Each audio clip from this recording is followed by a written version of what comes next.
I'm Nick Baggott, Course Director for Chartered Institute of Marketing, and here are some tips on running effective virtual classes. In this short session today, I'm going to talk about tips on setting up yourself to get ready to record, the style and tone of voice which works best, how to make sessions more engaging, and obviously the benefits of virtual classes as well. So first of all, some setup tips. Hopefully you'll notice that the room that I'm set up in today has a professional neutral background. So behind me are my certificates on the wall, and it's a relatively kind of clear background behind me. It's very important that you look at the camera whilst you're talking. It's very tempting sometimes to look down at your notes and read, but then people see the top of your head, which is can be very distracting. So look straight at the camera, look down the lens at the camera, and obviously smile. And make sure your lighting is from the front as well. I've got a light just to the side of me, in front of me here. And I haven't got, like you see, I've blocked out the sunlight from the side of me, so that's not too distracting as well. And make sure you know what's behind you. So in KSI's case, he had a very messy bedroom behind him. Make sure it's all nice and clear and tidy.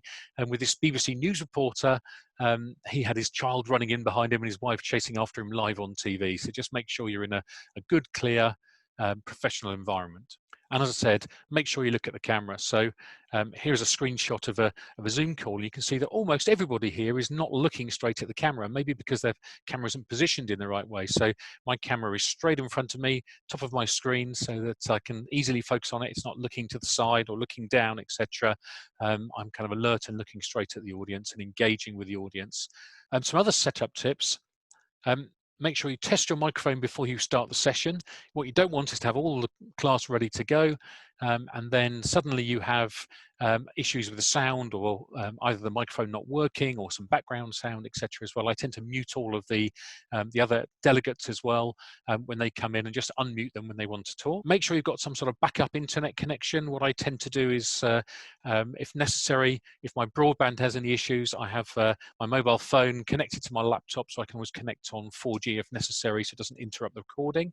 And I also tend to set up a WhatsApp group to communicate with the team that I'm working with, to make sure if there's any technical issues that we can chat without the audience and the delegates seeing what's happening. And think about what the delegates can see on your screen as well. Delegates read everything that's on the screen, so if you've got references, make sure that they're up to date. So for example, if it's a chart or a graph or a piece of research or something, or it's a book that you're quoting, in a face-to-face presentation, it doesn't matter too much if it's not completely up to date, because the audience are looking at you and looking around the room. What you tend to find with a virtual class is that people read everything that's on the slide. So if you have got something which is a piece of research that's 10 years old, then everybody will spot it straight away. So make sure that your content is really up to date. And your references are clear and easy to understand. So in terms of style and tone of voice, the easiest way to think about it is think about your favorite radio presenter. They're not too overtly formal and kind of BBC-like in the old sense. They're very informal in the way that they talk. They're relaxed, they're conversational. They always make it sound as if they're just talking to one person. And I've heard a lot of radio DJs in the past say that the best way to talk on the radio, just imagine you're talking to one person, and very natural with your flow and conversational tone. Also, if you do have any technical issues, be honest, be human about it. Say, oh, I seem to have played the wrong video there. Just give me a second and I'll play the right one. Or, oh, that's a bit odd. I've lost the chat box. Let me just change the settings so I can see your chat. So I tend to find as well, and again with background noise sometimes, I was doing a session once and the police car with the siren came past, and just acknowledge it, make a joke about it, and then carry on. People, want to engage with you and for you to be as human as possible. And I guess the difference between a virtual class and a face-to-face class is that you need to kind of stick to the script a little bit more with a virtual class. Those kind of long anecdotes, which can work quite well when you're in a classroom setting where they're watching you, doesn't tend to work quite so well if they're just staring at a screen with text on it and they can't actually see you. If I am going to tell a story or have a conversation with the audience, sometimes I'll turn the slides off and talk to them through, so it's just face-to-face on the camera rather than looking at the slides potentially. I might stop sharing my screen. So for example, I might do this, talk to people for a little while and explain the story to them, and then when I'm ready to go again, then I'll come back and share the screen with them again and carry on. In terms of making sessions more engaging, it's very important with virtual classes that you're constantly engaging with the audience, that you're constantly changing the dynamics, you're using different media all of the times, and you're having more frequent engagement than you would perhaps normally have. So one key tip, I think, is to encourage all your delegates to engage with you very early in the process.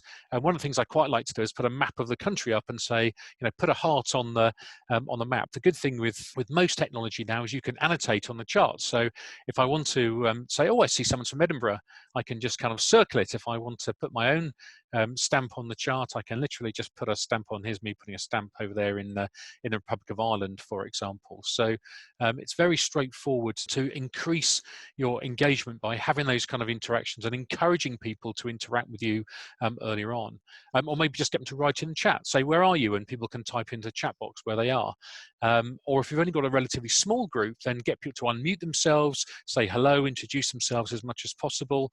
And as I showed you just now, actually coming off the slides and talking on the webcam from time to time is a good tactic as well. It's also important that if you do get someone to annotate on the diagrams, I just did by putting a circle around Edinburgh, that before you go on to the next slide, you clear all the drawings so it doesn't come up on the next slide as well. And as I said just now, you need a lot more interactions with a virtual class than you normally would do. So frequent, quick activities. So rather than you talking for a long period of time and then setting a long exercise, every 3 or 4 slides, put up a quiz or a poll or some sort of interaction. There's lots of different interactions you can do. You can do polls. The great thing about polls is they're anonymous. So you can ask people fairly open and honest questions, and they can answer it open and honestly as well. So you might say, for example, how good do you think the marketing is in your organization? Score it on a 1 to 10. And if it's anonymous, they're probably more likely to give you an honest answer.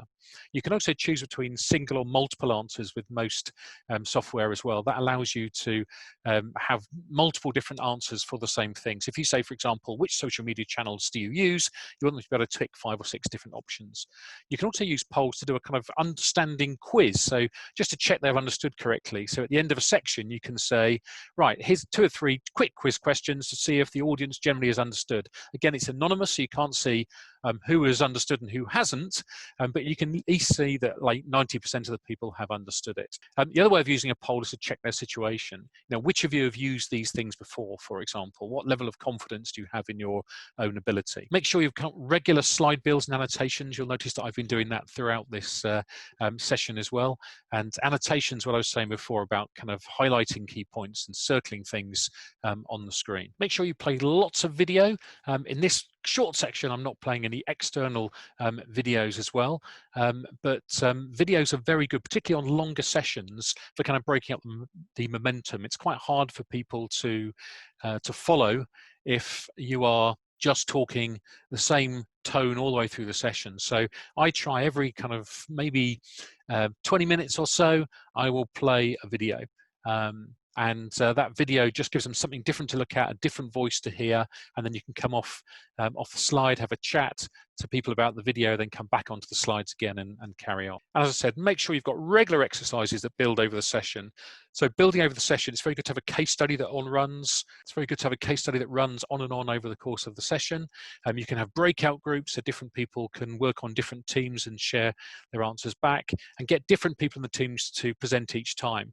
If you've got a really large group of, say, 30 delegates, you can't get 30 people presenting after every exercise, but every exercise you do, maybe ask a different delegate to give you some feedback, or maybe get 2 or 3 different people, and then the next time 2 or 3 different people again, and the next time another 2 or 3 different people, so everybody feels involved. And I tend to ask people to volunteer if they want to present, get them to type in the chat box if they want to volunteer, and if you don't have any volunteers, then you can always select somebody.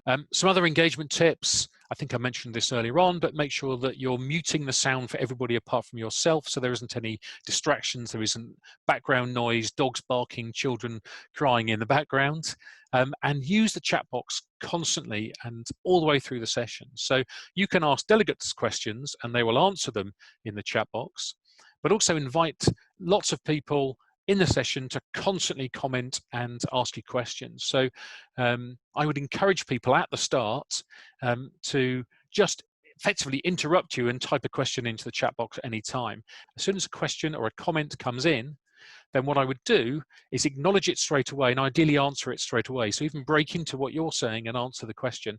Obviously, if you get behind schedule, you can't always do that, but I think it's fantastic for the delegates to see that people are noticing their questions straight away. You're acknowledging it. Use their name to acknowledge it as well. So say, Trevor, that's a fantastic question.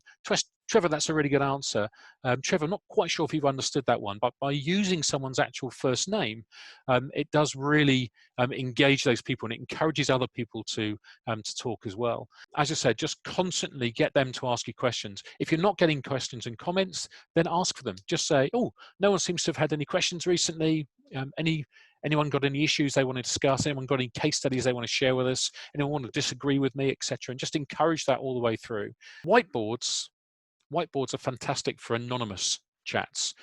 You can make it quite fun, get people to draw a picture, put an X on a screen. You might say to someone, right, we'll give you all access to annotations, draw a person on the screen if you want to do so. And if they want to, they can start to draw their character and describe them and do whatever they want to do. So you can kind of make it fun and interactive for people as much as possible while using all of the technology that's out there. So finally, I wanted to finish by talking about the benefits of virtual classes. There's some obvious financial benefits for virtual training.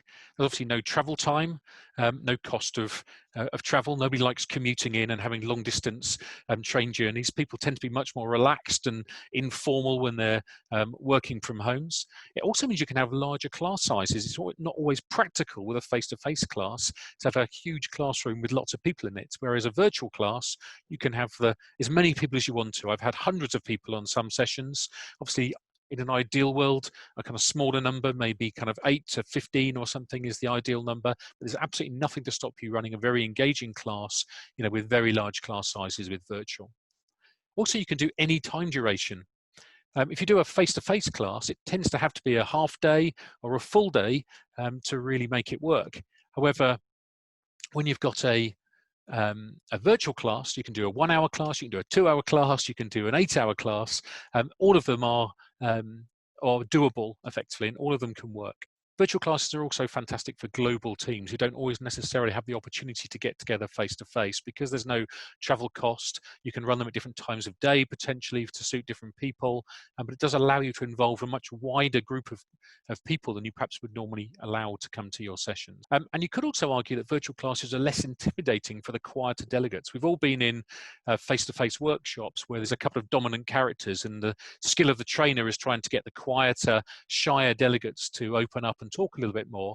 It's probably a little bit easier to do that with a virtual class, particularly if you're saying to people, interact with me via the typing into the chat box, and then you can acknowledge them and give them credit and recognition, and then perhaps they'll be more likely to unmute themselves and talk to you as well. So if you're interested in doing some virtual training, why not try it out for yourself? So I'm the course director for Chartered Institute of Marketing on many different open public courses: digital marketing principles, social media principles, integrated digital marketing, content marketing principles, social media campaign planning, ECRM strategy and implementation. And we can also develop in-company personalized tailored courses based on the content from any of those courses and the experience that we've built up over the years as well.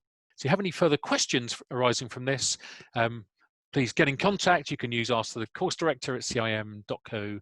Hope you found that session useful. That was Nick Baggott, Course Director, Chartered Institute of Marketing.